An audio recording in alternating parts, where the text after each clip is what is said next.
Is the moon there when nobody looks?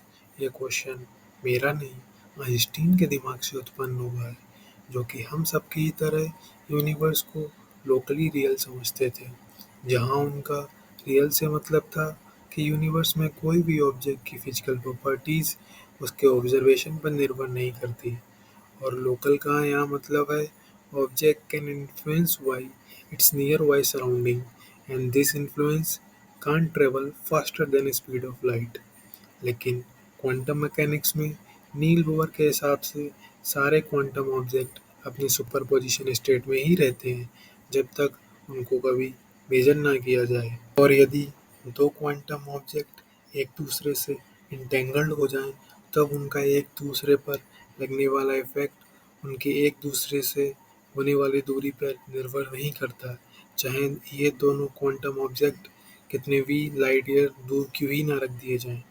इसे देखने पर लगता है कि इंफॉर्मेशन स्पीड ऑफ लाइट से भी तेज ट्रेवल कर रही है। क्वांटम मैकेनिक्स का यही प्रोबेबिलिस्टिक नेचर आइंस्टीन कभी एक्सेप्ट नहीं कर पाए।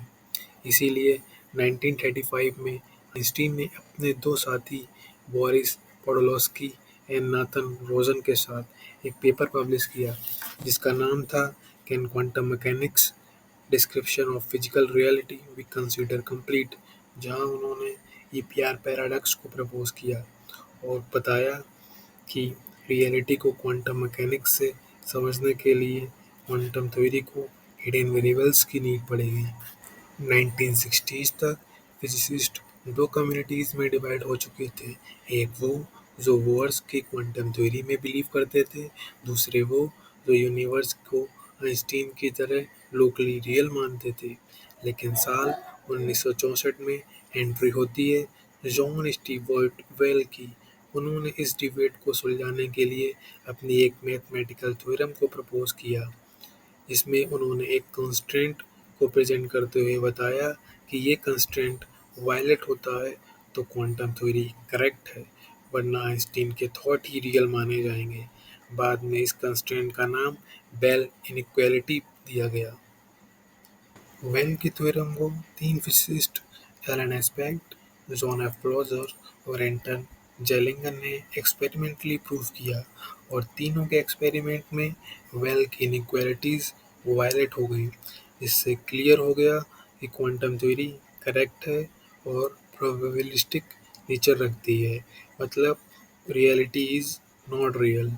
क्वांटम के प्रोबेबिलिस्टिक नेचर होने से आइंस्टीन की स्पीड ऑफ लाइट वाली बात अभी डिसअप्रूव नहीं हुई है, क्योंकि आइंस्टीन ने एंटेंगलमेंट के केस में इंफॉर्मेशन ट्रेवल करती है, इसका कोई वैलिड प्रूफ नहीं है, बस उसके आउटकम्स रैंडम आते हैं। लास्ट बट नॉट लीस्ट, आपका मून जहाँ था वहीं रहेगा, क्योंकि क्वांटम थ्योरी कहती है कि क्वांटम ऑब्जेक्ट हमेशा अपने सुपरपोजिशन स्टेट में रहते हैं जब तक उनको मेजर ना किया जाए। बट आपका मून एक कंटिन्यूअस मेजरेबल ऑब्जेक्ट है, क्योंकि उस पर लगने वाला ग्रेविटेशनल फोर्स, सन से आने वाली रेडिएशन और डिफरेंट फिनोमिना उसको मेजरेबल ऑब्जेक्ट बनाती है, जिससे वो सुपरपोजिशन स्टेट में रह ही नहीं सकता है।